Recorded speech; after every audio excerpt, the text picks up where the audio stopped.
Thank you for joining us at Hillrock. I thought we'd start at the house, kind of where it all begins. Hillrock was founded on my passion for farming and the rich history of the Hudson Valley. And many of you may know that in the early 1800s, New York was growing roughly half the barley and rye for the whole country. Of course, it was the breadbasket, but it was also the whiskey region for the country, with probably over 1,000 farm-based distilleries.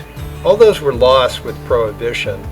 And when we started thinking about what sustainable farming efforts we could do here, about a decade ago, whiskey emerged as one of the most interesting ones. So my theory was that the terroir of this place was unique and that the whiskeys would be unique, and we wanted to celebrate it. I was intrigued that the whiskey industry had become kind of a factory-based industry, and that all that local terroir had been lost after Prohibition. So I started doing a fair amount of research, and one name kept coming up: Dave Pickrell, who had just left Maker's Mark, where he was master distiller for 14 years.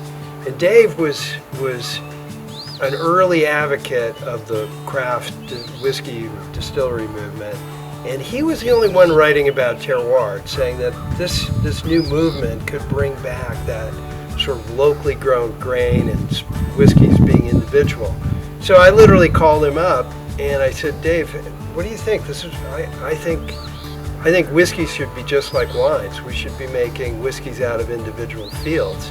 And Dave said, yeah, that's exactly the way I feel. No one's doing it. We joined up together, and he came down to our property a few weeks later. That was in December of 2010. And frankly, since I'm also an architect, I started sketching plans, and within 6 months, we had a distillery up and running, and we're making whiskeys. Well, here we are down in one of our barley fields. Shadow, his job is to chase the deer away so they don't eat the barley. It's springtime, thank goodness for that. Pretty soon you're going to see this barley. It'll be this tall in probably about 6 weeks, and we'll be harvesting in July. At this point, we've got about 850 tillable acres. I'm really excited because this year we're going to release some of our single field single malts, and you'll be able to actually try the different whiskeys and find out how different and how much of an impact the terroir makes. Hi, I'm Cathy Franklin, the other co-founder of Hillrock and Jeffrey's wife. Next, we're going to take everyone down to the rick house, the malt house, and the distillery to see where all the action happens. Let's go.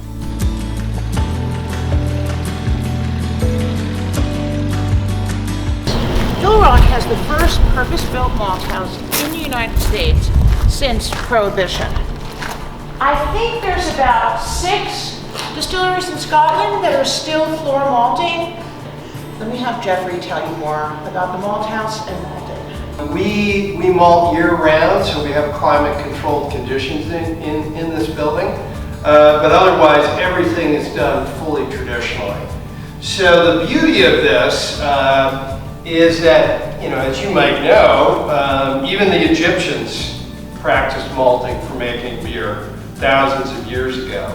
And the process is really one of steeping the grain in water, in a tank of water, until it gets to the appropriate moisture level, about 45%, where the grain starts actually wanting to grow. So we keep the temperature about 55 degrees in here year-round. So the process here is very time consuming. It requires raking every 6 to 8 hours for about 3 days while this barley is growing. And then the process is we need to stop it from doing that, or it would use up the carbohydrates. So the way we do that is by heating and drying the barley. And traditionally, that's where the peat smoke flavor comes from Scotch whiskey, because that was really the only heat source that they had to dry it. We do the same here. Here at Hillrock, we peat smoke our malted barley with Scottish Speyside peat. Come on inside, I'll show you the distillery. So step one is our grain comes in from the fields. As you know, we grow everything organically. It's clean, milled into a coarse flour, and that flour goes into the mash tank with water from our artesian well. Come on over, we'll take a look at that.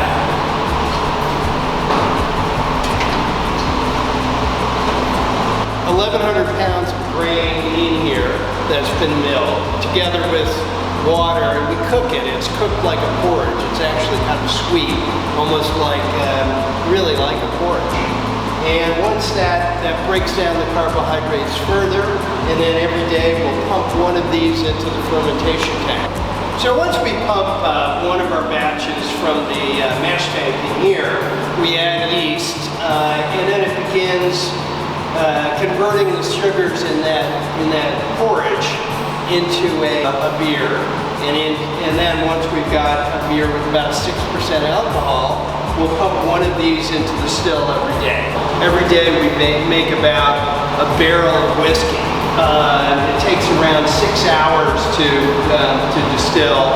You're basically boiling that mash at a temperature just below the boiling point of water, and it's condensing and going up through the column into the condenser over here, where then it converts from the steam back into a liquid. And then let's take a look at our receiver tank. So this is our receiver for hearts for the whiskey when we make the cuts. As you can see, it's a heavy lid. Take a look in there. We just emptied this out, started filling barrels. Some of you may have tried our Solera aged bourbon. When we first started the distillery up, we had the concept of using the Solera method for aging our bourbon. It'd been used for ports, sherries, some whiskeys in Scotland for many, many years, but no one had done it in the United States for American whiskeys.